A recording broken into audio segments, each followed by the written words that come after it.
Good evening. Preparation lab চ্যানেলের পক্ষ থেকে সকলকে স্বাগত। আজকে একটা ভালো খুশির খবর নিয়ে এসেছি। তা হলো কোঅপারেটিভ ব্যাংকের যে নোটিশ বেরিয়েছিল ডিসেম্বরের শেষের দিকে 25th অফ ডিসেম্বর, তার ফর্ম ফিল আপ আরম্ভ হয়ে গেছে। এবার 85 খানা ভ্যাকেন্সি নিয়ে চলে এসছে। তোমরা যে কোনো ডিস্ট্রিক্ট থেকে হও না কেন এপ্লাই করতে পারবে। এখানে টোটাল 5টা ডিস্ট্রিক্টে, আমি ভুল না হলে 5 থেকে 6টা ডিস্ট্রিক্টে এটা এপ্লাই মানে এটা নিচ্ছে, কোঅপারেটিভ ব্যাংকে নিচ্ছে, কারণ এরা বেশি ভ্যাকেন্সি খুব একটা বের করে না। সেই দিক থেকে এবার 85টা বের করেছে, সেটা অনেকটা। চলো এবার আমি এইখানে ডিটেলসে আলোচনা করব কি কি চেয়েছে, মানে যোগ্যতা কি আছে, বয়স আমাদের থাম্বনেল বক্সে তোমরা দেখতে পেয়েছো। আমার বয়স কি রয়েছে, যোগ্যতা কবে থেকে শুরু কবে শেষ, সিলেবাস কি রয়েছে, সিলেবাস ধরে ধরে আমি এখানে আলোচনা করে দেবো, কেউ স্কিপ করবে না। চলো তবে শুরু করা যাক। এই হচ্ছে নোটিশ। 28/1/2025 থেকে এটা আরম্ভ হয়েছে ফর্ম ফিল আপ, এবং এটা চলবে 27/2/2025 পর্যন্ত, অর্থাৎ 28শে জানুয়ারি থেকে 27শে ফেব্রুয়ারি পর্যন্ত এটা চলবে।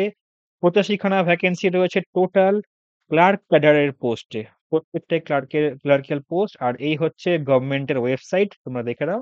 আমি ডিসক্রিপশন বক্সেও সমস্ত নোটিশ এবং ওয়েবসাইট দিয়ে দেবো, ডিসক্রিপশন বক্সে তোমরা দেখতে পেয়ে যাবে। চলো এবার যাই ডিটেলসে। ডিটেলস হচ্ছে কয় জায়গায় দিয়েছে, 6 জায়গায়, আমি 5টা বললাম, 6 জায়গায় দিয়েছে। সেটা হচ্ছে নদিয়া, হুগলি, মালদা, জলপাইগুড়ি, রায়গঞ্জ, পুরুলিয়া। চলো, নদিয়াতে কি দিয়েছে, নদিয়াতে দিয়েছে অ্যাসিস্ট্যান্ট ক্লার্কের একটা পোস্ট, সেখানে ভ্যাকেন্সি টোটাল হচ্ছে 16টা, যেখানে জেনারেল কাস্টের 7টা, বাকি দেখতে পাচ্ছ তোমরা। এখানে দেওয়া রয়েছে এসটি একটা, এসসি 3টে রয়েছে, ইডব্লিউএস এর একটা আছে, ওবিসি দুটো, OBC A R B A দুটো দুটো করে 4টে রয়েছে। এটা একটা ক্লার্কিয়াল পোস্ট, যার স্যালারি এখানে দিয়ে দিয়েছে 38,340। আর এখানে একটা ডেসক্রিপটিভ প্রশ্ন হবে, প্রতিটা ক্ষেত্রে হবে, প্রত্যেকটা ক্ষেত্রে ডেসক্রিপটিভ হবে, 50 মার্কের ডেসক্রিপটিভ প্রশ্ন হবে। মানে প্রথমেই তো সিবিটি হচ্ছে, তারপরে এটা হবে। আচ্ছা, কোয়ালিফিকেশন কি দরকার? কোয়ালিফিকেশন হচ্ছে যে কোনো ডিসিপ্লিন থেকে গ্র্যাজুয়েট, আর 6 মাসের একটা বেসিক কম্পিউটার কোর্স লাগবে। কম্পিউটার অ্যাপ্লিকেশনের উপর 6 মাস মিনিমাম একটা লাগবে, আর কারোর ডিপ্লোমা করা থাকলে ভালো। দেখো এখন ফর্মটা বেরিয়েছে, পরীক্ষা হতে হতে, মানে আগের বারের ফর্ম ফিল আপ হয়েছিল 2024-এ, সেটা পরীক্ষা হবে এবার মার্চে। আর এখন একটা ফর্ম বেরিয়েছে, মানে ধরে রাখো পরীক্ষা হতে হতে নেক্সট ইয়ার ধরে রাখছি। তো সেই দিক থেকে তোমরা এখনই কোনো, যাদের নেই কম্পিউটারের কোনো সার্টিফিকেট, তোমরা কোনো কম্পিউটার কোর্সে এখন জয়েন করে যাও, 6 মাসের কোর্স করে নাও, পেয়ে যাবে, চাপ নেই। ওকে, এবার হুগলিতে জুনিয়র অ্যাসিস্ট্যান্ট, জুনিয়র সুপারভাইজার, এই সমস্ত পোস্ট গুলো এখানে রয়েছে। এখানে ভ্যাকেন্সি সংখ্যা একটু বেশি, 26টা, যেখানে 13টা রয়েছে জেনারেল ক্যাটাগরি থেকে, এবং বাকি রয়েছে EWS, SC, ST, OBC, OBC B থেকে। আচ্ছা, এখানে আবার ইনঅ্যাক্টিভ গ্রস পেটা একটু কম, 34,615। আর ডিসিপ্লিন, যে কোনো ডিসিপ্লিন থেকে গ্রাজুয়েশন, আর বেসিক কম্পিউটার নলেজ, এমএস অফিসের নলেজ থাকতে হবে। মালদাতে বেরিয়েছে, মালদায় অ্যাসিস্ট্যান্ট গ্রেড 2 এর পোস্ট। এখানেও 26টি ভ্যাকেন্সি বেরিয়েছে, ক্লার্কের পোস্ট। এখানে আবার স্যালারিটা একটু বেশি, 40,409। এখানেও গ্রাজুয়েট, যে কোনো ডিসিপ্লিন থেকে, আর বেসিক 6 মাসের কোর্স। রায়গঞ্জ, জলপাইগুড়ি, দেখতে পাচ্ছ এটা ক্লার্কের post, assistant supervisor, assistant grade 1। এখানে 4টে, এখানে 7টা, এখানে 6টা। এর আবার স্যালারি দিয়েছে 58,842। আর এর পুরুলিয়ার ক্ষেত্রে 21,000। এর প্রতিটা ক্ষেত্রে কিন্তু graduate from in any discipline from recognised university, আর কি বলে, যে কোনো বিশ্ববিদ্যালয় থেকে তুমি গ্র্যাজুয়েট করে থাকো। আর 6 মাসের সার্টিফিকেট কোর্স চাইছে, একটা বেসিক ডিপ্লোমা। জলপাইগুড়ি ক্ষেত্রে diploma in basic computer knowledge চাইছে, আর বাকিগুলো থেকে মোটামুটি একটা বেসিক 6 মাসের সার্টিফিকেট থাকলেই হবে। চলো, এই যে ডেট 28 থেকে 27, আর এই 6খানা জায়গাতে চলছে, এই 6টা ব্রাঞ্চে রিক্রুটমেন্ট হবে, নদিয়া, হুগলি, পুরুলিয়া, জলপাইগুড়ি, মালদা, রায়গঞ্জে। এজ লিমিট হচ্ছে 18 আর 40। জেনারেলের ক্ষেত্রে 18-40, এসসি আর এসটি ক্ষেত্রে 5 বছরের রিল্যাক্সেশন রয়েছে, ওবিসি এ, ওবিসি বি এর ক্ষেত্রে তাই রয়েছে, ইডব্লিউএস এর ক্ষেত্রে 18 থেকে 40, এখানে কিছু নেই। কি করে অ্যাপ্লাই করবে এখানে দিয়ে দিয়েছে। আর কি কি দিতে হবে দেখো, এখানে অ্যাপ্লিকেন্ট রিকোয়ার্ড টু স্ক্যান, কি করে অ্যাপ্লাই করবে সেটা আমি পরে বলে দেখিয়ে দেবো একটা ভিডিওতে করে। Passport size photograph, signature, left বাঁ হাতের আঙ্গুলের একটা ছাপ লাগবে, অ্যাডমিট কার্ড, তারপর just caste certificate, domicile certificate, এগুলো লাগবে। ডমিসাইল মানে ওই আধার কার্ড দিলেই হবে, অ্যাড্রেস দেওয়া থাকছে যেখানে। আচ্ছা, এবার আসি ফিজে। ফিজের ক্ষেত্রে যদি বলি, জেনারেল ক্যাটাগরি 650 টাকা লাগছে, এক্সামিনেশন ফি 400 টাকা, আর প্রসেসিং ফি 250 টাকা। 650 টাকা। ওবিসি এ, ওবিসি বি এর ক্ষেত্রে 650 টাকা, এসসি এবং এসটির ক্ষেত্রে 250 করে লাগছে। ইডাব্লিউএস এর ক্ষেত্রে আবার 650। আর এখানে এক্সট্রা একটা কনভেনিয়েন্স ফি লাগবে 17 টাকা। আচ্ছা, ওকে। এটা অ্যাপ্লিকেশন যখন সাবমিট করবে সেই সময় আমি বলে দেবো কি কি লাগবে। পাসপোর্টের ফটোগ্রাফ, সিগনেচার, এটা বললাম, একই জিনিস এখানে লিখেছে।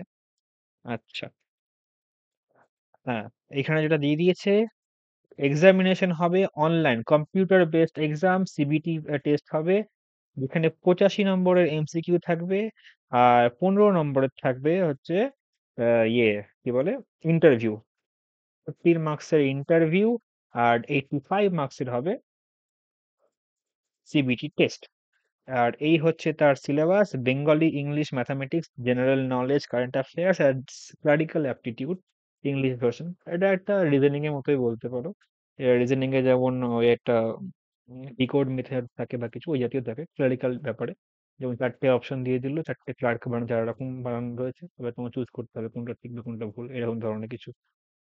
আর হ্যাঁ, এক্সামের জন্য সময় থাকছে 2 ঘন্টা। আর এখানে যেমন স্টেজ টু তে ডেসক্রিপটিভ রিটেন টেস্ট হবে, যার সিলেবাস দেওয়া আছে পরে। টেস্ট টু তে তোমাকে পাস করার জন্য 30% মার্কস প্রয়োজন, যেটা 15 অ্যাভাব, 50-এর মধ্যে তোমাকে 15-র বেশি পেতে হবে, 15 আর 15-র বেশি, তাহলে তুমি স্টেজ টু কোয়ালিফাই হবে। আর স্টেজ থ্রিতে সিবিটি মেরিট লিস্ট বেরোবে, numbering 10 Times of vacant post এখানে বেরিয়ে যাচ্ছে।